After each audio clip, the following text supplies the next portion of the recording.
Triple M's Hot Breakfast. What a pleasure it is the day before Australia takes on England to speak to the Australian cricket captain in England, Aaron Finch. Right, there is something about being in London, isn't there, and being the Australian captain? Yeah, it's nice. I think especially when you're around Lords, you get a great feeling for the tournament. You get a great feeling for the history of what Australia's achieved here as well at the home of cricket. So it's a nice place to be. Looking back all those years ago, before you were even born, I remember watching on the television, coming back through OTC as it was in those days via satellite, Australia versus the West Indies in the final at Lords of the very first World Cup. All these years later, as you say, it's been a great Australian tradition. Do you get ever a time to sit back and think, geez, I am the captain of Australia now, and look at the names before you? Not really. No, it's been a pretty whirlwind tournament. I think that'd be something down the line when you finish playing, you got some time, you put your feet up and look back at some great things that you're able to achieve as a player, as a team, some great wins and stuff that you contributed to over the time. So the short answer is no, not at the moment. It's about doing what we can to hopefully win Australia another World Cup and that'd be a nice way to finish it off. Just while we're looking over our shoulder a little bit, we'll get on to looking forward to the game in a second, but your last 12 months have been sensational. The mental strength that you've been able to not only invoke but to execute, from being under pressure yourself to winning the big bash. A bit more than pressure, wasn't it? Yeah, a bit more than pressure. You're right under the hammer. Then to win such a spectacular Big Bash League grand final, much to my chagrin. But then to keep going and doing things, you should be so proud of yourself and full of real optimism. Yeah, thanks. It was a great summer looking back on it. One that I said earlier, I wish I had at 22 and not 32, because as you get older, the amount of time you've got to fail is a lot smaller. So I learned some great lessons from that, though. I think when I look back on that, I think some of the lessons that I learned will be great lessons that I can teach guys going forward in the future, just about your game and what's actually important at the time. I think you get a bit wrapped up, and I started looking for answers that I didn't know what they were, though. So you analyse everything, you strip everything back, and I just wasn't doing the basics well enough, and it comes down to that. And to win the Big Bash, obviously against you guys, was great for us. I mean, we've always been the poor cousin across the road. So there. I keep hearing, okay. But that was great for Melbourne. It was not just the Renegades, but the Stars as well. To have an all Melbourne final was a great credit to Victorian cricket. Then to go on and beat India in India was an unbelievable achievement in a T20 series, and then to back it up, be 2-0 down. I think a lot of boys showed a lot of character and a lot of fight in that series, and we've carried it on, which has been great.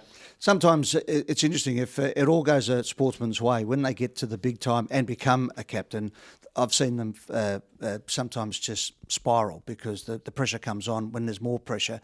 All that hard work and the 10 years that you said you would have liked to have had up your sleeve, it might just all come together in one go here, because you just seem to be nice and relaxed, and you've got the confidence of the cricketing world in being the captain of Australia now.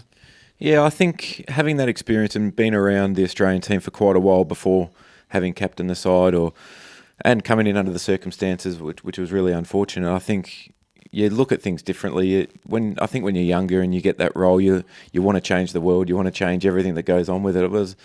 There's not much you can change. There's not much you can do except worry about what you can control and worry about the team going forward and making sure that everyone's best placed to perform or get up for training and keep improving each day. So you just take each day as it comes and relax into it. Now, Finch, I've been involved in secession plans at football clubs. This has been an interesting one, because suddenly you, as you mentioned there, you were thrust into a position. You've taken over. You've had Smith and Warner come in now, and you've also got Justin Lang, a new coach, coming in. From the outside, it looks like everything's going really well. How have you been able to manifest that?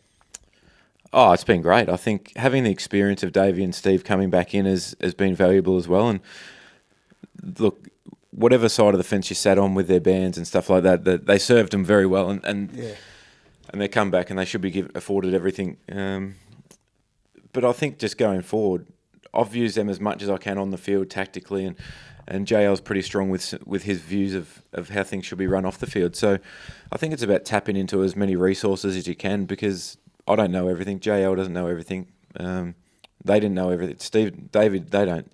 So it's just one of those things that you just you use as many resources as you can, you get as much information as you can, and then you're better placed to make an informed decision. I think if at times you can rush into it and make emotional decisions, and very rarely are they the right ones. So, mate, let's look at tomorrow. You're going to walk out as the Australian captain onto Lords against England in a World Cup. Big game, because we're turning for home now. The next three against the Commonwealth countries, England, New Zealand and South Africa. This is going to make the difference between where we start and where we finish in the run to the Cup final. Yeah, I think it's been a really flat out period for us in the lead up to this time, and having England, New Zealand, South Africa back to back, but with some time in between, it probably gives us time to relax and enjoy the tournament a bit more, which is so important. I'll think back to 2015 when we won it. We had a long time between each game, so we were able to enjoy each other's company, enjoy a beer together, just make sure that we're soaking up all aspects of it.